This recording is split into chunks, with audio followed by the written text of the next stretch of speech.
Hello everyone, welcome back to my channel. কেমন আছো সবাই? আশা করবো সবাই খুব ভালো আছো, সুস্থ আছো।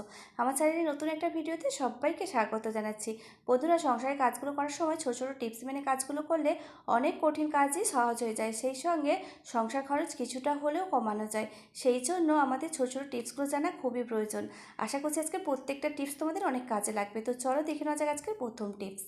তো দেখো বন্ধুরা, বাড়িতে ছোটো ছোটো বাচ্চাদের কিংবা হাজব্যান্ডের যারই হোক না কেন, এই যে মোটা মোটা জিন্সের কাপড়ের প্যান্টগুলো, এই প্যান্টগুলো যখন একটু সেলাই করার প্রয়োজন হয়ে পড়ে, আর কাপড়টা যেহেতু মোটা মোটা থাকার কারণে সুইচটা এপাশ থেকে ওপাশে সহজে যেতে চায় না, আটকে যায়, অনেক কষ্ট করতে হয়। বা অনেক কষ্টে যদি আমরা হাত দিয়ে চেকেও আমরা কাজটা করে থাকি, তখন দেখা যায় হাতের মধ্যে আঙুলগুলো ব্যথা হয়ে যায়। তো তার জন্য সহজ একটা টিপস আজকে তোমাদের সঙ্গে শেয়ার করব। তোমরা যখন এই ধরনের মোটা জিন্সের প্যান্টগুলো বা জিন্সের কাপড়ের কোনো কিছু সেলাই করবে, তোমরা এই টিপসটা অবশ্যই অ্যাপ্লাই করবে। তো নিয়ে নিতে হবে হচ্ছে ছাঁকনি। তো তোমরা প্লাস্টিকের ছাঁকনি নেবে না, নেবে হচ্ছে স্টিলের যে এই ধরনের ছাঁকনিগুলো। তো এই ছাঁকনিগুলো তোমরা ব্যবহার করবে, আর ছাঁকনির উপরে এইভাবে করে সূচটাকে একটু ঘষে নেবে, তাহলে সূচের আগাটা একটু সোচালো টাইপের হয়ে যাবে। বা কোনো প্রকারে যদি কোনো মরচে পড়ে থাকে বা জাং লেগে থাকে, তাহলে সেটাও ছেড়ে পরিষ্কার হয়ে যাবে। আর সূচটা দিয়ে সেলাই করতে আর আমাদের কোনো অসুবিধা হবে না, যেহেতু মুখটা অনেকটাই ছোচালো হয়ে গেছে। এইভাবে করে তোমরা যখন মোটা কোনো কিছু সেলাই করবে, তোমরা সুচটাকে এই পদ্ধতিতে একটু সুচালো করে নেবে, তাহলে সেলাই করতে অনেকটাই সুবিধা হয়ে যাবে। তোমরা অবশ্যই একবার এই টিপসটা অ্যাপ্লাই করো, তোমাদের দেখবে অনেক কাজটা সহজ হয়ে যাবে। বন্ধুরা, দেখে নেওয়া যাক আজকে 2 নম্বর টিপস। তো শীত তো প্রায় চলে গেছে, এই যে শীতের সোয়েটার বলো, মোজা, জ্যাকেট, এগুলোর আর আমাদের কোনো প্রয়োজন নেই। এগুলোকে এবার আমাদের জায়গা মতো গুছিয়ে ফেলতে হবে। তো দেখো, বড় বড় জ্যাকেটের বা সোয়েটারের জামা কাপড়ের মাঝে যদি আমরা এই ছোটো ছোটো মোজাগুলোকে রেখে দিই, দেখা যায় এই মোজাগুলো ছোটো থাকার কারণে হারিয়ে যায়। একটা খুঁজে পাওয়া যায় তো আর একটা খুঁজে পাওয়া যাবে না। তো এরকম সমস্যা আমাদের হতেই থাকে। তার জন্য এই মোজাগুলোকে কিভাবে তোমরা গুছিয়ে রাখবে, তো তারই একটা আইডিয়া তোমাদের সঙ্গে শেয়ার করছি।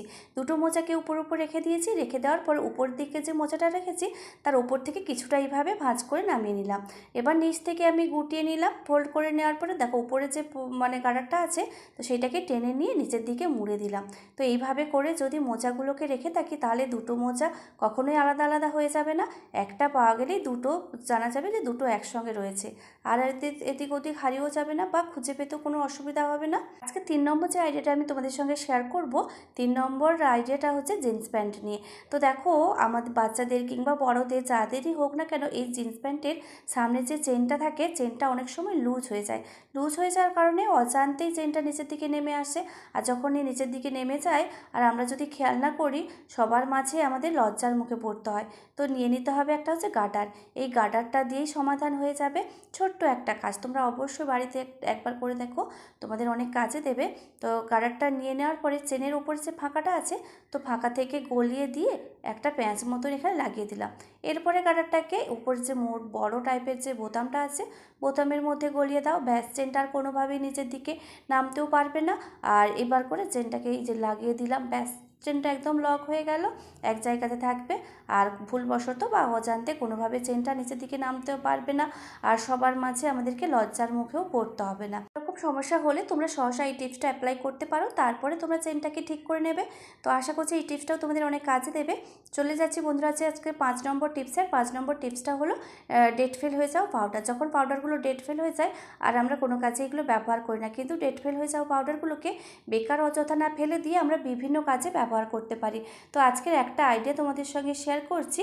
তো নিয়ে নিচ্ছি হচ্ছে একটা মাস্ক। এরকম দেখে একটা পুরনো মাস্ক তোমরা নেবে, আর মাস্কটা দেখো যেহেতু দুপাট করা রয়েছে, মাঝখানে একটা পকেটের মতন অংশ রয়েছে। তো আমি এখান থেকে একটা কাঁচির সাহায্যে এক পাশে কেটে দিলাম, তো মাঝখানটা খুব সুন্দর একটা পকেটের মতন হয়ে গেছে।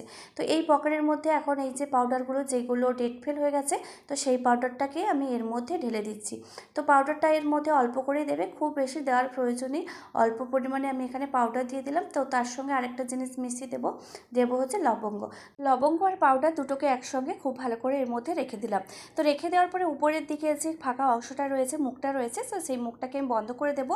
বন্ধ করে দেওয়ার জন্য আমি এখানে গার্ডার ব্যবহার করছি। তোমরা চাইলে দড়ি দিয়েও বেঁধে নিতে পারো, যাতে কোনোভাবে ভেতরের জিনিসটা বাইরে না বেরিয়ে আসতে পারে। তো দেখো, মাস্কের দুপাশে দুটো দড়ি লাগানো থাকে, সেই দড়িগুলো যদি না থাকে, তাহলে তোমরা এইভাবে করে গার্ডার লাগিয়ে নেবে, বা কোনো সুতো দিয়ে সেলাই করে নিতে পারো, একটা সুতো বেঁধে নিতে পারো, যাতে জিনিসটা হ্যাং করতে আমাদের অনেকটাই সুবিধা হয়। যদি মাস্কের মানে দুপাশে যদি সেই দড়িগুলো থাকে, তাহলে আর কোনোভাবে গার্ডার লাগানোর কোনো প্রয়োজন নেই। তো এরপর দেখো আমাদের যে জামা কাপড় যেখানে আমরা রেখে থাকি, দেখবে জামা কাপড়গুলোর মধ্যে থেকে বাজে একটা ঘামের দুর্গন্ধ বেরোতে থাকে অনেক সময়।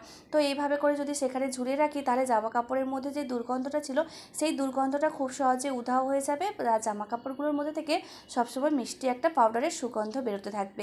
তো তোমরা অবশ্যই এই টিপসটা একবার অ্যাপ্লাই করো। যখন আমরা কোনো পার্টিতে বা কোনো বিয়ে বাড়িতে যাই সবসময় চেষ্টা করি একটু হেভি কোনো কিছু পরে যাওয়ার চেষ্টা করি। তো দেখো এই যে শাড়িটা দেখতে পাচ্ছ অনেকটাই হচ্ছে জরি দিয়ে কাজ করা রয়েছে, তারপরে তো শাড়িটা মোটা, সেই সঙ্গে পাড়ের দিকটা এক্সট্রা করে আবার পাড় বসানো রয়েছে। তো তারপরে শাড়ির পাড়টা অনেকটা মোটা।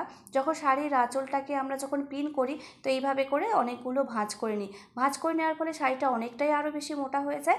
তো মোটা হয়ে যাওয়ার কারণে এই যে যখন আমরা পিনটা করব, তো পিন করার জন্য আমরা একটা সেফটি পিনের তো ব্যবহার করতে হয়, আর অবশ্যই করে একটু বড় ধরনের যে সেফটি পিনগুলো সেই সেফটি পিনগুলো লাগবে। ছোট সেফটি পিন হলে কাজটা করতে অনেকটাই অসুবিধা হয়ে যাবে। সেফটি পিন নেওয়ার পরেও দেখা যায় কাজটা ঠিকঠাকভাবে হয় না, কারণ ওপরের দিকটা অনেক সময় দেখা যায় ভোঁতা হয়ে যায়। ভোঁতা হয়ে যাওয়ার কারণে কোনোভাবেই এপাশ থেকে ওপাশে যেতে চায় না, বা মুখের দিকটা একটু মরচেও পড়ে যায় অনেক সময়। তো তার জন্য এই যে ধারটা নষ্ট হয়ে যায়। তো সহজে এপাশ থেকে ওপাশে আমরা কিছুতেই সেফটি পিনটাকে গলাতে পারি না। জোর করে করতে গেলে দেখা যায় এই যে কাজ করার যে জড়ি বা সুতো, এই সুতোগুলো আবার টানা হয়ে যায়, শাড়িটা নষ্ট হয়ে যায়। এরকম সমস্যা হলে নিয়ে নিতে হবে হচ্ছে একটা ছাঁকনি, স্টিলের ছাঁকনি অবশ্যই নেবে। আর সেই ছাঁকনির ওপরে সেফটি পিনটাকে এইভাবে করে আলতো করে ঘষবে।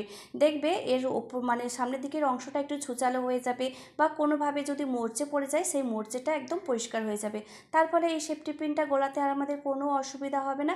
এর ছুচালো হয়ে গেলে কাজটা অনেকটাই সহজ হয়ে যাবে। সংসারে কাজ করতে গেলে নানা রকম সমস্যার সম্মুখীন হতেই হয়, আর সেই সমস্যাগুলো থেকে বেরিয়ে আসতে গেলে ছোটো ছোটো টিপসগুলো জানা আমাদের খুবই প্রয়োজন। তো সেই জন্য ছোটো ছোটো টিপসগুলো জানা আমাদের খুবই প্রয়োজন। তো এইভাবে করে দেখো সেফটি পিনটাকে আমি ঘষে নিলাম, আর দেখতে পাচ্ছ উপরের দিকে সামনের দিকের অংশটা একটু ছুচালো টাইপের হয়ে গেছে, আর যে সামনের দিকে যে একটু মানে মোর্চের মতন পড়েছিল সেটাও একদম পরিষ্কার হয়ে গেছে। তো এরপর যদি এই সেফটি পিনটা দিয়ে আমরা পিন করতে চাই তাহলে কাজটা অনেকটাই সহজ হয়ে যাবে।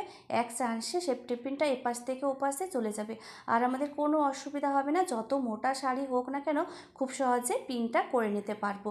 তো কোন টিপসটা সবথেকে বেশি ভালো লাগলো অবশ্যই তোমরা কমেন্ট করে জানিও।